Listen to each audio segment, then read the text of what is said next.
வாங்க மிஸ்டர் கோவிந்தசாமி. அடாடா, எல்லாரும் இங்கதான் இருக்கீங்களா? வணக்கம். வணக்கம். தட்டு தமிழத்தோட எங்க வந்திருக்கீங்க? கோழி விளாட. ஏமா உனக்கு ஏதாவது இருக்கா? தட்டு தமிழத்தோட எதுக்கு வருவாங்க? என் பொண்ணுக்கு நிச்சயார்த்தம் பண்ண வந்திருக்கம்மா. என்ன மிஸ்டர் கோவிந்தசாமி, உங்களுக்கும் ஒரு பொண்ணு இருக்கா? ஏன் இருக்கப்படாதா? உங்களை மாதிரி அழகா இருப்பாங்களா? நேரம் கூட உங்களை மாதிரி சிகப்பா? என்ன நக்கல? என் பொண்ணு உங்க அம்மா மாதிரி, மொத்தத்துல உங்களை விட அழகா இருப்பா. அம்மா மாதிரியா? அம்மா என்ன ஐஸ்வர்யா ராயா? என் பொண்டாட்டி பேரு அது இல்ல, பொண்ணு தாயி. பொண்ணு தாய் புருஷன் எங்க வந்தாரு? அம்மா வணக்கம்மா. அம்மா கீழே வர்றீங்களா? ஏன் தகுதிக்கு நான் கீழே இறங்கி வந்தா நல்லா இருக்காது, நீங்க மேல வாங்க. ஆமாம்மா, இதே சாக்கில் நானும் மேல வந்து சம்பந்தி அம்மா வீட்டை பூரா சுத்தி பார்க்க வேணா, நானே மேல வர்றேன்.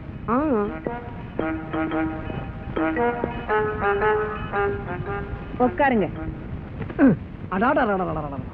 என்ன மரியாதை? மரியாதைய உங்ககிட்ட தாமா கத்துக்கிறேன். உங்க பொண்ணுக்கு மாப்பிள்ளை பார்க்க வந்திருக்கீங்கல்ல? நான் என்னத்தமா பாக்குறது? அதுகளா தான் எல்லாம் பார்த்து முடிச்சிருக்கீங்களே. நீங்க வர சொன்ன ஒரு மரியாதைக்காக பார்த்து பேசி முடிச்சு போலாமேன்னு வந்தேன். எதுக்கும் மாப்பிள்ளை ஒரு தடவை வர சொல்றேன், பாத்துங்க. பார்க்கலைன்னா அடிப்பீங்க போல் இருக்கு, வர சொல்லுங்க. மிஸ்டர் சின்னையா, மாப்பிள்ளைய கூட்டு வாங்க.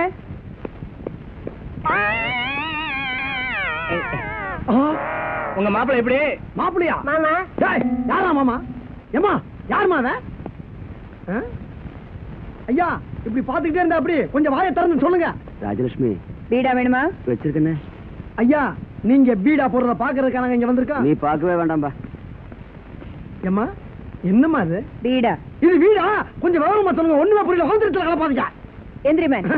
ஏயா குப்பை தொட்டி கோவிந்தசாமி பொண்ணுக்கு கோடீஸ்வரி வீட்டு பையன் கேக்குதா? எம்மா பழைய குப்பையெல்லாம் கலரப்படாது. ஏன்னா நானும் இப்ப உங்களுக்கு சமமான ஒரு கோடீஸ்வரன். இப்ப மாப்பிள்ளையா வந்து நின்னானே, அவன் என் வீட்டு சமயக்காரன். அவன் கூட தான் நாளைக்கு ஒன்ன மாதிரி ஒரு கோடீஸ்வரன் ஆயிடலாம். நான் ஒன்னும் கோடீஸ்வரன் மாப்பிள்ளை தேடி வரலமா. என்கிட்டயும் கோடிகள் இருக்கு. என் பொண்ணோட மனசுக்கு பிடிச்ச மாப்பிள்ளை தான் பேசி முடிக்க வந்திருக்கேன். தெரிஞ்சுக்கங்க. உட்கார்றேன், உட்கார்ந்துட்டேன். சரி பரவாயில்ல.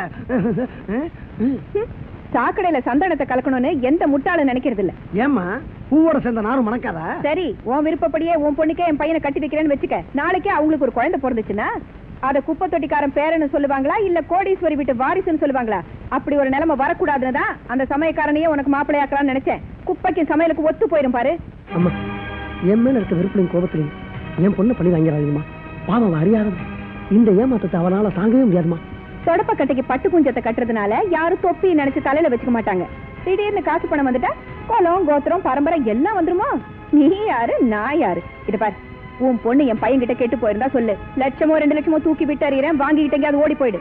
அதை விட்டுட்டு உன் பொண்ணு என் பையனை சந்திக்கணும்னு நினைச்சா she will be arrested under the suppression of immoral traffic act. புரியலையா? விபச்சாரம் பண்ண தூண்டின குற்றத்துக்காக உன் பொண்ணை கைது பண்ண சொல்லி அவளை கம்பி எண்ணெய் வச்சிருவேன். ஜாக்கிரதை. நிறுத்துமா. அடுத்த வீட்டு பொண்ணுனா உனக்கு அவ்வளவு இலக்காரமா போச்சா? சட்டம் உனக்கு மட்டும் தான் சொந்தமா? என்ன எந்த விஷயத்துல உன்னால ஜெயிக்க முடியல, ஆனா அந்த ஒரு விஷயத்துல மட்டும் ஜெயிச்சதான் நினைப்பு. விட மாட்டேன், விடவே மாட்டேன்.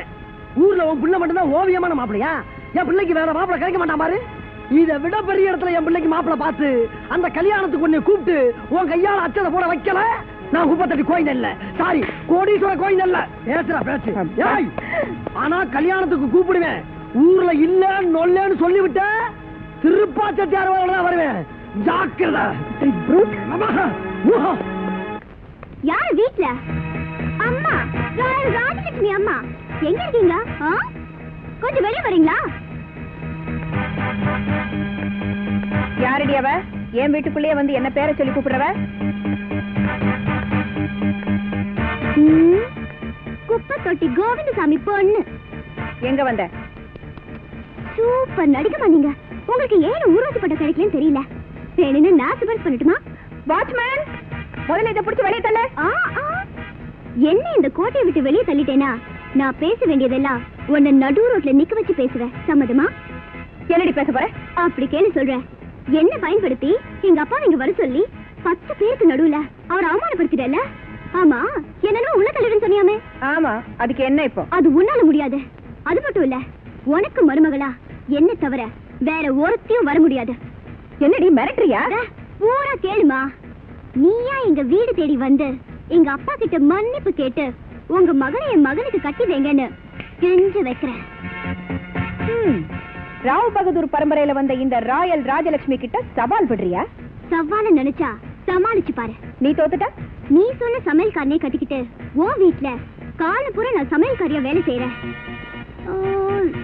நீ தோத்துட்டா நீ என்ன சொன்னாலும் செய்யற. அப்படி போட ஒண்ணு பிரமாதம் இல்ல மாமியாரே. எங்க தெருவில் இருக்கிற குப்பை தொட்டியில ஒரு மாசத்துக்கு நீ ஏன் தனியா நிலை கிளீன் பண்ணணும். ஆம்பளை என்னடி சொன்ன? ஏன் டென்ஷன் ஆற? உன்னை குப்பை தானே பொறுக்க சொன்ன. என் வீட்டு சமையல்காரடா 2ஆம் தரமா கட்டிக்கோ சொன்ன. கைய மருமகளை விரட்டாத, பின்னாடி ரொம்ப வருத்தப்படுவ. அடியே நீ மட்டும் எனக்கு மருமகளா வந்துடுறி. அந்த குப்பை தொட்டி என்ன ஆசையா தனியா கிளீன் பண்ணுவேன். சாபாஷ், சரியான போட்டி மாமியார. உன் உடம்பு தாங்கும். இங்க பாருங்க, இங்க நிக்கிற நீங்க எல்லாரும் தான் அதுக்கு சாட்சி. அப்புறம் இந்த அம்மா பேச்சு மாறினா நான் பத்திரகாளியா மாறிடுவேன். Hi father in law. You so sweet.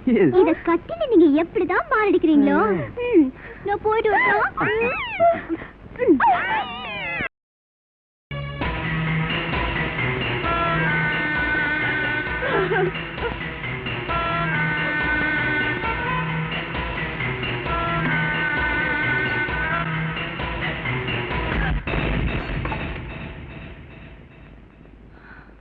அம்மா, நாங்க செஞ்ச தவறுகளுக்காக நீங்க சாகக்கூடாது. ஏமாத்தி படிச்சுக்கிட்டு கேவலமா வாழ்ந்துட்டு இருந்தனா, இப்ப திரும்பி ஒரு மனுஷனா வாழ்றேன்னா அது உங்க பொண்ணால தான். அன்பு, பாசம், குடும்பம்னா என்னன்னு தெரிஞ்சுக்கிட்டதே உங்க மகளால தான். 10 மாசம் உங்க ரத்தத்துல குளிச்சு வந்த சீதாவை எவ்வளவு நல்லவளா இருக்கும்போது அவளை பெத்த நீங்க எப்படிமா குடும்பக்காரியா இருக்க முடியும்? உங்க உணர்ச்சிகளை புரிஞ்சுக்காம நாங்க தான் அவசரப்பட்டு கர்ப்பம்னு போய் சொல்லி கல்யாணம் பண்ணி உங்களை ஏமாத்தினோம். இனிமே உங்க முகத்துல கூட முழிக்க மாட்டோம். ஆமா சம்பந்தியம்மா, உங்க பரம்பரை கௌரவத்தை காப்பாத்துறதுக்காக உயிரே விட துணிஞ்சிட்டீங்களே. உங்க சாவுக்கு நாங்க காரணமா இருக்க மாட்டோமா? என்னதான் துள்ளி குதிச்சு ஆடினாலும் இந்த வான்கோழி மயிலாயிர முடியுங்களா? பண வசதியை தேடி தரும தவிர எல்லாருக்கும் நல்ல குணத்தை கொடுத்துறாதும்மா. எனக்கு தான் பணம் வந்துச்சு, ஆனா உங்க தலாரத்தை புரிஞ்சுக்கிட்டு நடந்துக்கிற முடியாம போயிருச்சம்மா.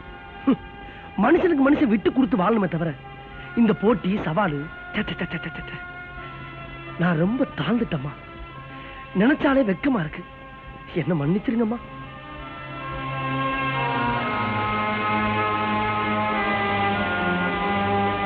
சீதா அம்மா.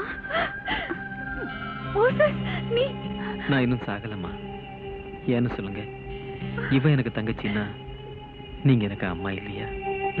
ஒரு மகன் தன் தாய்க்கு செய்ய வேண்டிய கடமையை செய்ய வேண்டாமா? அதுக்காகத்தாம்மா நான் இன்னும் உயிரோட இருக்கேன். பிரிஞ்சு போன அம்மாவையும் பொண்ணையும் சேர்த்து பார்க்கணும்னு ஆசைப்பட்டேன். பார்த்துட்டேம்மா. எனக்கு ரொம்ப சந்தோஷம். போயிட்டு வரேம்மா.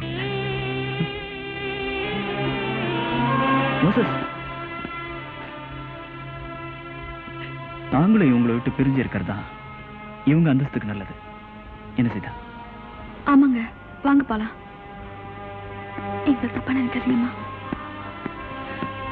இல்லைங்க, நீங்க எல்லாரும் உங்க நல்ல குணங்களை எனக்கு புரிய வச்சுட்டு போறேன்னு புறப்பட்டா என்ன அர்த்தம்? இனிமே நான் திருந்தவே போறதில்லைன்னு தானே? நான் பெத்த பிள்ளைகளையே எனக்கு தக்க வச்சுக்க முடியலங்கும் போது இந்த அந்தஸ்து, கௌரவம், காரு, பணம் இதையெல்லாம் வச்சுக்கிட்டு நான் என்ன செய்ய போறேன்? மோசஸ், எப்ப நீயே மன்னிச்சு என்ன அம்மான்னு ஏத்துக்கிட்டியோ, இனிமே இந்த குடும்ப பொறுப்பையெல்லாம் நீதான் சுமக்கணும். நான் என் பிள்ளைங்களுக்கு அம்மாவா, வேற பிள்ளைங்களுக்கு பாட்டியா இருக்க போறேன். ஏம்மா, நான் பெத்த மகள இத போய் கேட்கணுமா? எவ்வளவு பெரிய மடி இருக்கு, ஏறி உட்காருமா. இனியாவது சரிங்கள. இப்படி எல்லா அம்மாக்களும் திருந்திட்டா நம்ம நாடு சொர்க்கம் ஆயிரும்டா ராஜா.